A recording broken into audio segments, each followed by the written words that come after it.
Good evening साथियों। कल जो हमने पढ़ा था नाभिक का आकार, उसके स्ट्रक्चर के बारे में जाना था। आज हम इसके आगे कंटिन्यू करेंगे। मैंने कहा था नाभिकों के प्रकार के बारे में आज हम पढ़ेंगे।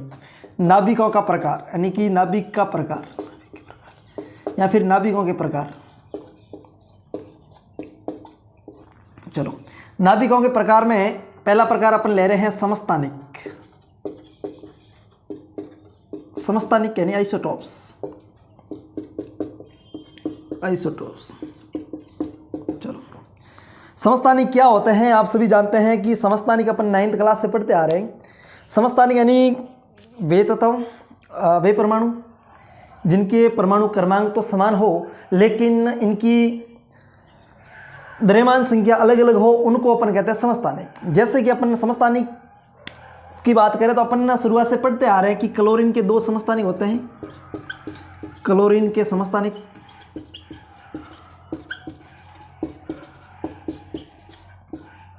क्लोरीन के समस्थानिक की बात करें तो अपन शुरुआत से पढ़ते आ रहे हैं कि 9th से कि क्लोरीन के 2 समस्थानिक होते हैं, Cl35 व Cl37।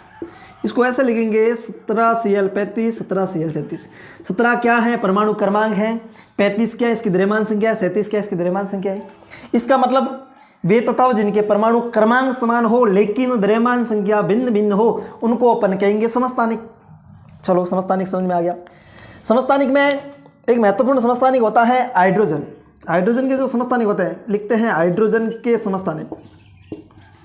हाइड्रोजन के समस्थानिक इंपॉर्टेंट है।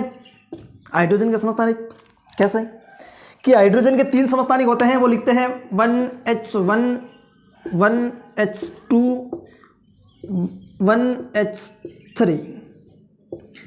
एक परमाणु क्रमांक है, 1 2 3 इनकी द्रव्यमान संख्या है। परमाणु क्रमांक तो समान है लेकिन द्रव्यमान संख्या अलग अलग है तीनों की, मतलब कि तीनों क्या है? समस्थानिक है हाइड्रोजन के। 1H1 को कहते हैं प्रोटियम। 1H2 को कहते हैं ड्यूटीरियम और इसको कहते हैं ट्राइटिनियम भी कहते हैं इसको, ट्राइटियम। तो 1H1 1H2 और 1H3 क्या है? प्रोटियम, ड्यूटीरियम व ट्राइटियम। ये है हाइड्रोजन के समस्थानिक। चलो, अभी एक और समस्थानिक की बात करें तो कार्बन के समस्थानिक हम लिखेंगे।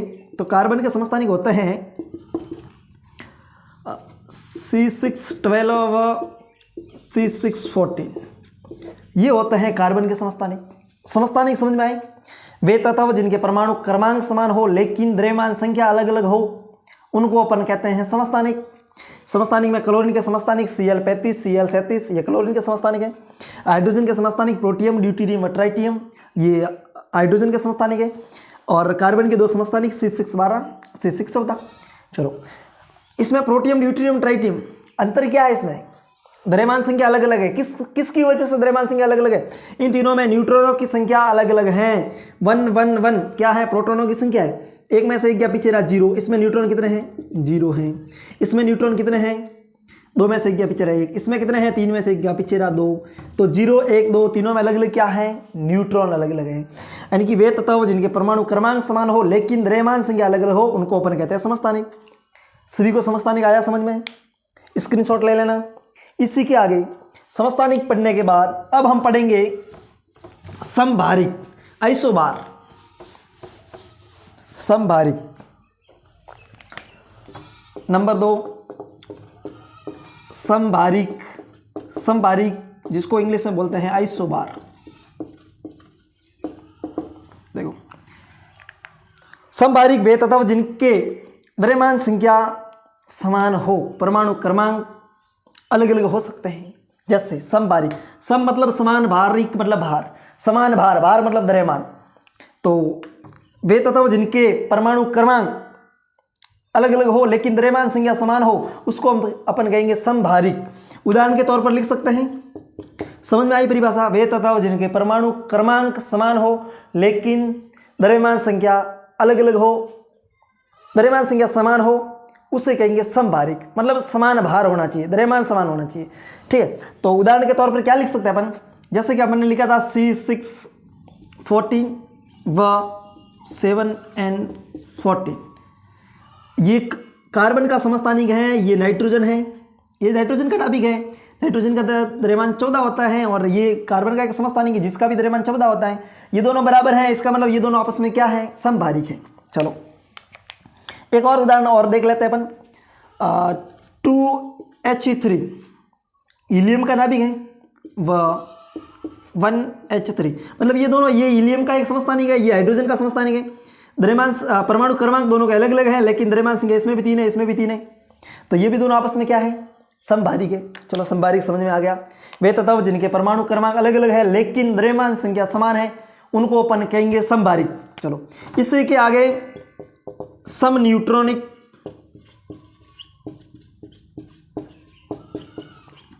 सम न्यूट्रॉनिक, आइसोट्रॉन्स। सम न्यूट्रॉनिक क्या होते हैं, सम मतलब समान, न्यूट्रॉनिक मतलब न्यूट्रॉन, वे तत्व जिनके न्यूट्रॉन समान हो उसको अपन कहेंगे सम neutronic.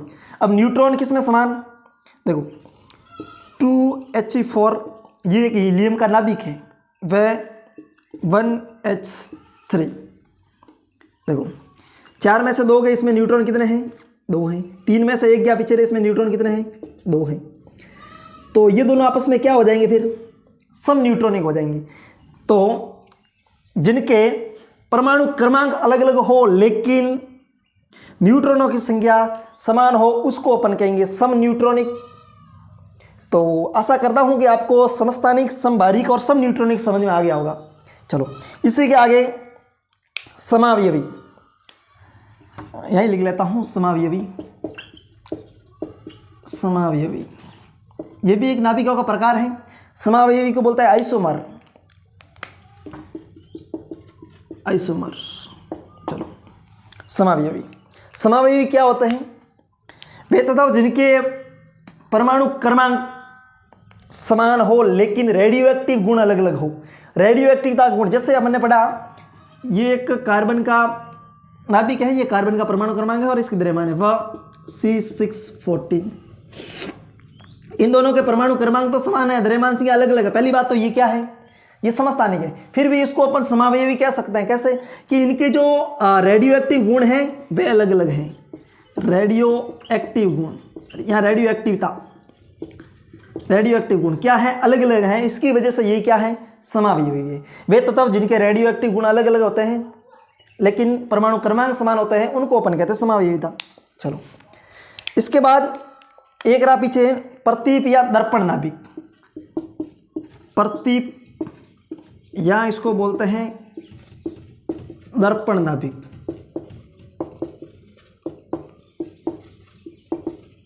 Mirror nucleus, mirror nucleus. देखो मिरर न्यूक्लियस किसे बोलेंगे, इसको ऐसे समझेंगे, ये दो नाभिक है, चलो इसको मान लेते हैं ये दो नाभिक है। अब मैं इसको ऐसे समझाऊंगा कि किसी तत्व के दो नाभिक है, उसमें पहले नाभिक की प्रोटॉनों की संख्या, पहले नाभिक के प्रोटॉनों की संख्या दूसरे नाभिक के न्यूट्रॉनों की संख्या के बराबर हो। पहले नाभिक के प्रोटॉनों की संख्या दूसरे नाभिक के न्यूट्रॉनों की संख्या के बराबर हो। ठीक है, दूसरी बात, दूसरे नाभिक की प्रोटॉनों की संख्या पहले नाभिक के न्यूट्रॉनों की संख्या के बराबर हो, उसे अपन प्रतीप या दर्पण नाभिक कहते हैं। वापिस समझो, पहले नाभिक की प्रोटॉनों की संख्या दूसरे नाभिक के न्यूट्रॉनों की संख्या के बराबर हो, दूसरे नाभिक की प्रोटॉनों की संख्या पहले नाभिक के न्यूट्रॉनों की संख्या के बराबर हो, इसे अपन प्रतीप या दर्पण नाभिक कहते हैं। इसके अपन उदाहरण लिख सकते हैं 2He3 व 1H3। चलो इसको अपन देखते हैं एक बार ना। इसको पहली बात तो ये क्या है, भार समान है, समभारिक है, फिर भी अपन इसको प्रतीप या दर्पण नाभिक बताते हैं, प्रयास करते। देखो इसमें न्यूट्रॉन कितने हैं, 3 में से 2 गया पीछे रहा 1। इसमें कितने हैं न्यूट्रॉन, 3 में से 1 गया पीछे रहा 2। इसमें प्रोटॉन कितने हैं, 2 हैं। इसमें प्रोटॉन कितना है, 1 है। चलो मैंने लिखा पहले नाभिक की प्रोटॉनों की संख्या दूसरे नाभिक के न्यूट्रॉनों की संख्या के बराबर है। तो पहले नाभिक के प्रोटॉन कितने हैं, 2 हैं। दूसरे नाभिक के न्यूट्रॉनों कितने हैं, 2 हैं, बराबर हो गई। पहली नाभिक में प्रोटॉन, दूसरे नाभिक में प्रोटॉन कितने हैं, एक है। पहले नाभिक में न्यूट्रॉन कितने हैं? एक है। इसका मतलब ये कौन सा नाभिक हो जाएगा? प्रतीप या दर्पण नाभिक हो जाएंगे। तो चलो साथियों, फिर ये हमारा हो गया है नाभिकों के प्रकार। इसी के आगे हम पढ़ेंगे नाभिक का अमाप। अमाप यहाँ नाभिक की साइज कह सकते हैं अपन। सभी को ये समझ में आ गया है तो स्क्रीनशॉट ले लीजिए एक बार। चलो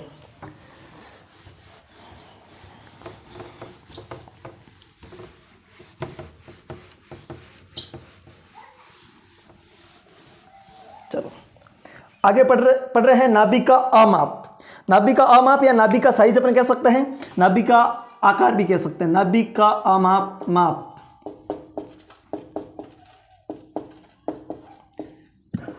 साइज ऑफ न्यूक्लियस भी कह सकते हैं इसको, साइज ऑफ न्यूक्लियस,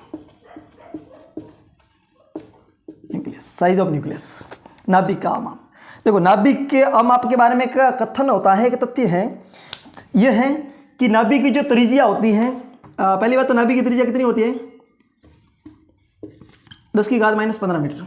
तो एक बात, अब एक तथ्य है कि जो नाभिक की जो त्रिज्या होती है, किसी भी नाभिक की त्रिज्या उसके द्रव्यमान संख्या के घनमूल के समानुपाती होती है। ये लाइन हमें याद रखनी है कि R समानुपाती 1 के ऊपर 1/3 घात, मतलब कि 1 के घनमूल के समानुपाती होती है। तथ्य को वापस सुनो, किसी नाभिक की त्रिज्या, किसी भी नाभिक की त्रिज्या, किसी भी नाभिक की त्रिज्या उस नाभिक के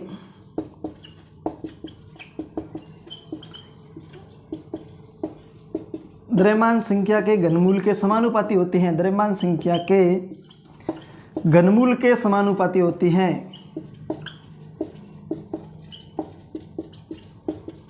चलो समझ में आया? नाभिक का माप क्या होता है? किसी भी नाभिक की त्रिज्या होती है वो उसके द्रव्यमान संख्या के घनमूल के समानुपाती होती हैं। R समानुपाती हमने लिखा, R समानुपाती 1 के ऊपर 1/3 घात, समानुपाती का निशान हटता है तब हमारे पास एक स्थिरांक नियतांक कांस्टेंट आता है, वो आता है R0। R0 1 के ऊपर 1/3 घात,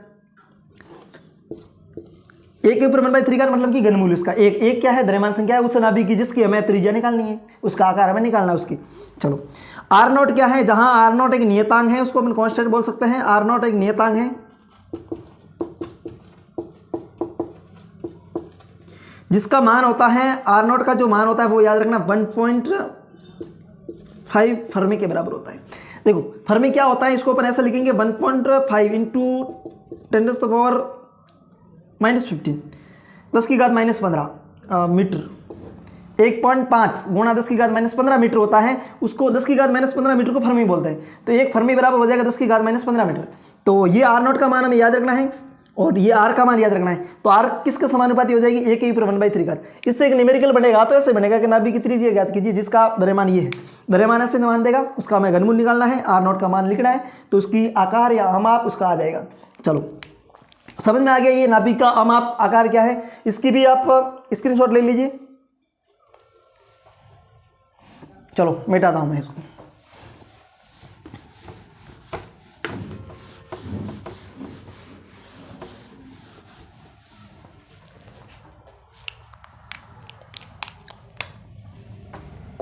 अगला टॉपिक, परमाणु द्रव्यमान मात्रक। परमाणु द्रव्यमान मात्रक, atomic mass unit, Hindi English में बोलेंगे इसको एटॉमिक मास यूनिट। चलो परमाणु द्रव्यमान मात्रक, इसको अपन वैसे तो बोलते हैं AMU। किसी भी द्रव्यमान को अपन ने एक पद्धति है AMU में मापना। तो ये AMU क्या होता है? देखो एक AMU होता है, वो होता है किसी भी तत्व या परमाणु का परमाणु द्रव्यमान मात्रक क्या होता है, वो एक AMU से लिखते हैं उसको, मतलब AMU। जो AMU होता है वो होता है कार्बन परमाणु के द्रव्यमान, कार्बन परमाणु के द्रव्यमान का 1/12वां भाग, ठीक है, C612 के द्रव्यमान का 1/12वां भाग, मतलब कि 12 का भाग देना, ये होता है एक AMU। और इसका जब हल करते हैं तब हमारे पास मान आता है, एक AMU होता है वो किसके बराबर होता है? एक AMU होता है वो होता है 1.66 गुणा 10 की घात -27 kg के बराबर होता है। 1.6 से गुणा 10 की घात -27 किलोग्राम के बराबर होता है 1 AMU। तो 1 AMU बराबर हो जाएगा 1.6 से गुणा 10 की घात -27 किलोग्राम। अब आपको दिमाग में ऐसा आ रहा होगा कि आपने 1.66 के बारे में सुना है। हाँ सही बात है, सुना है। कब सुना है? जब आपने प्रोटॉन का द्रव्यमान किलोग्राम में ज्ञात किया था। प्रोटॉन का द्रव्यमान कितना होता है? 1.67 होता है, गुणा 10 की घात -27 किलोग्राम होता है। अब ये प्रोटॉन के द्रव्यमान के बराबर है किसका? 1 AMU का मान। 1 AMU में इतने किलोग्राम होता है, जो प्रोटॉन के द्रव्यमान के लगभग तुल्य है। चलो तो अपन यहाँ से देखो AMU में किस का मान हम निकालेंगे? प्रोटॉन, न्यूट्रॉन और इलेक्ट्रॉन का। चलो अब देखते हैं। आप 1 AMU का ये मान याद रखना है। और ये क्या होता है? परमाणु द्रव्यमान मात्रक किसी भी तत्व के कार्बन परमाणु के 1/12 भाग को परमाणु द्रव्यमान मात्रक कहते हैं। ठीक है। अब देखो एक प्रोटॉन का अपन द्रव्यमान ज्ञात करते हैं AMU में। प्रोटॉन का द्रव्यमान AMU में ज्ञात करेंगे तो आ जाएगा मान 1.0078 AMU। ठीक है, ये है प्रोटॉन का द्रव्यमान। अब यहाँ से अपन न्यूट्रॉन का द्रव्यमान ज्ञात करें तो बहुत आसान है। न्यूट्रॉन का द्रव्यमान ज्ञात करना, न्यूट्रॉन का जो द्रव्यमान होता है वो होता है 1.0087 AMU। कैसे याद करोगे? 1.0078 हो जाएगा याद, तो इसका उल्टा करना, 8 को पहले लिखना, 7 को बाद में लिखना है। 87 AMU हो जाएगा न्यूट्रॉन का द्रव्यमान AMU में। और इलेक्ट्रॉन का द्रव्यमान याद रखना, इलेक्ट्रॉन का द्रव्यमान AMU में होता है 0.00055 AMU। चलो ये 3 मान आपको याद रखना है, प्रोटॉन का द्रव्यमान, न्यूट्रॉन का द्रव्यमान और इलेक्ट्रॉन का द्रव्यमान। किलोग्राम में आपको याद है तो इसमें भी अपन याद कर सकते हैं AMU में। जिस प्रकार किलोग्राम एक मापने की पद्धति है, मात्रक है, उसी प्रकार AMU भी एक पद्धति है। चलो आज की क्लास में हमने नाभिकों के प्रकार को पढ़ा, उसके आगे फिर नाभिक के आकार आमाप को पढ़ा, अब परमाणु द्रव्यमान मात्रक को पढ़ा। इंपॉर्टेंट इसमें परमाणु द्रव्यमान मात्रक है, जो आपको एक तो 1 AMU का मान कितना होता है वो में याद रखना है, और प्रोटॉन, न्यूट्रॉन और इलेक्ट्रॉन का द्रव्यमान ये हमारे कब काम आएंगे? जब अपन इसके न्यूमेरिकल करेंगे तब। चलो आज की क्लास को यहीं विराम करते हैं।